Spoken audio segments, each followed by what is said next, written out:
Tiens, il y a Johnny R qui vient de dire un truc intéressant, sur lequel je suis pas tout à fait d'accord. Je suis pas tout à fait d'accord. Il y a Johnny R qui dit salam alaikum, Johnny R. Wa alaikum salam, qui nous dit s'il te plaît, parle-nous de ce phénomène de musulmans laïcs contradictoires qui contredit totalement la aqida islamique.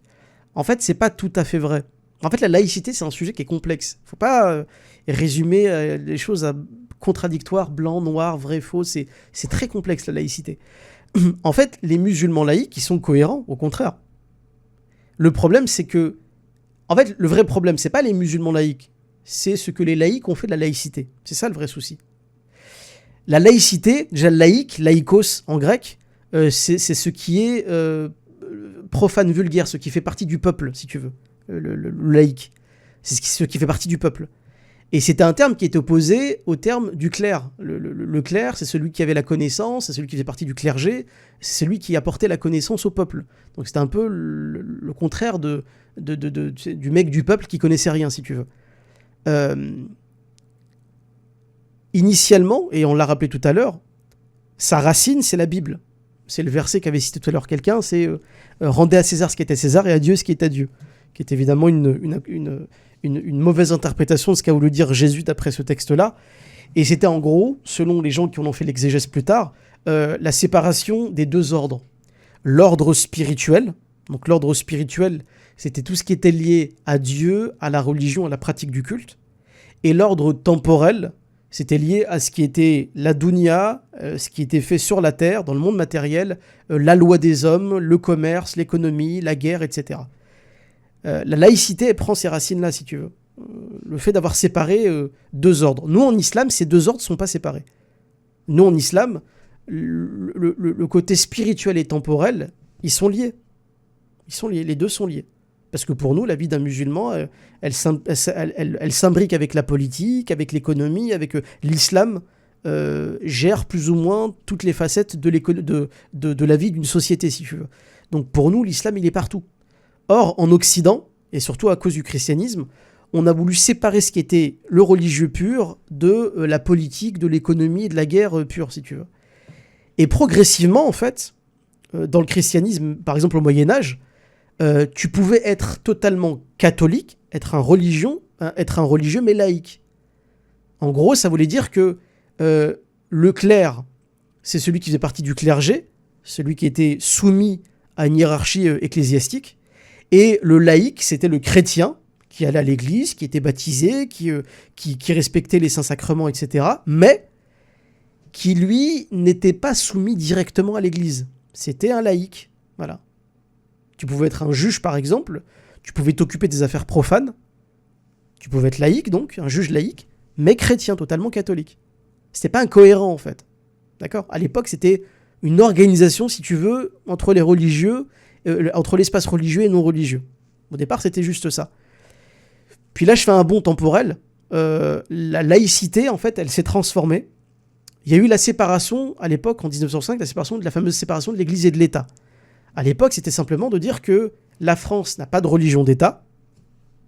Elle est laïque. Le gouvernement, lui, il n'a pas de religion. Il n'est pas soumis au clergé, tu vois, au pape, voilà. Et il se gère tout seul. En revanche, le peuple, lui, il fait ce qu'il veut. Il peut avoir la religion qu'il veut et qu'il veut appliquer. Nous, musulmans, ça nous allait. Être laïque en 1905, c'était le fait, par exemple, d'être musulman, que le gouvernement te laisse appliquer ta religion comme tu le voulais, d'accord ? Sans évidemment causer de troubles, etc. Mais tu pouvais avoir ton lieu de culte, tu pouvais prier, faire salat, tu pouvais pratiquer l'abattage rituel, tout ce qui était lié à la aqida et aux 5 piliers de l'islam et aux 6 piliers de la foi, sans problème. Tu pouvais le faire. Mais progressivement, à partir de 1905, progressivement, tu as des gens qui ont transformé encore la laïcité. Au départ, c'était une séparation de deux ordres. Après, c'était le fait de dire que l'État s'est sécularisé, qu'il n'y a plus de religion d'État, mais que le peuple, lui, peut pratiquer ce qu'il veut comme religion. Mais aujourd'hui, la laïcité, c'est plus de religion d'État et le peuple, il fait ce qu'il veut. C'est aujourd'hui, il n'y a plus de religion d'État et l'État va s'ingérer dans ta vie et va t'interdire de pratiquer ta religion. Donc en fait, c'est les laïcs qui ont transformé le principe de la laïcité et la neutralité en fait qu'il y avait dans le pays, justement pour combattre la religion. Donc quand tu dis, Johnny Harr, qu'être un musulman laïque, c'est contradictoire, pas vraiment. Ça dépend juste de quelle laïcité tu parles. Moi, tu me dis musulman, si on revient un peu à l'idéologie de 1905, si tu me dis, en France, pas de religion d'État, bon, pas de religion d'État, c'est pas un pays officiellement catholique, protestant, païen ou je sais pas quoi, mais ce pays me dit ta religion, tu la pratiques comme tu veux, à partir du moment où t'es pas un danger pour la société et t'emmerdes personne. Bah, alhamdoulilah, je peux être un musulman laïque. Pour ma aqida, moi, ça change rien. Il me retire rien, il m'empêche pas. Tu vois, en principe, il m'empêche pas d'être musulman et d'appliquer ce qu'Allah subhanahu wa ta'ala me demande d'appliquer, ni de faire da'wa, ni même de...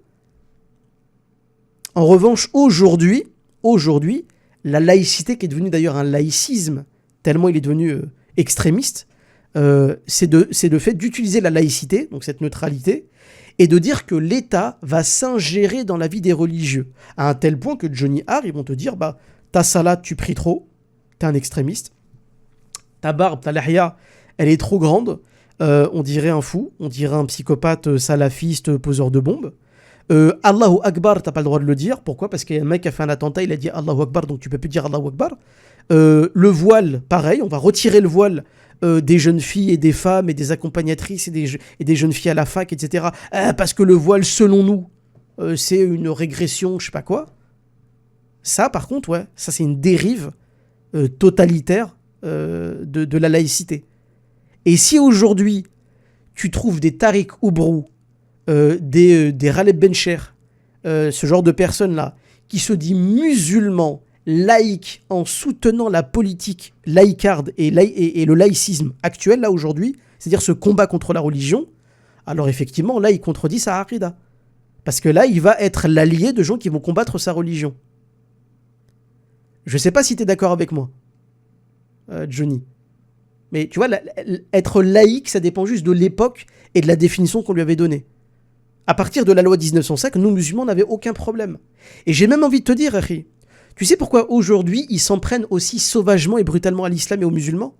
Parce que justement, la loi 1905, selon eux, elle était trop permissive.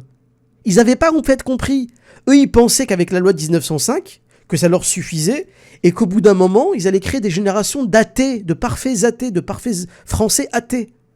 Mais en fait, ils se sont gourés.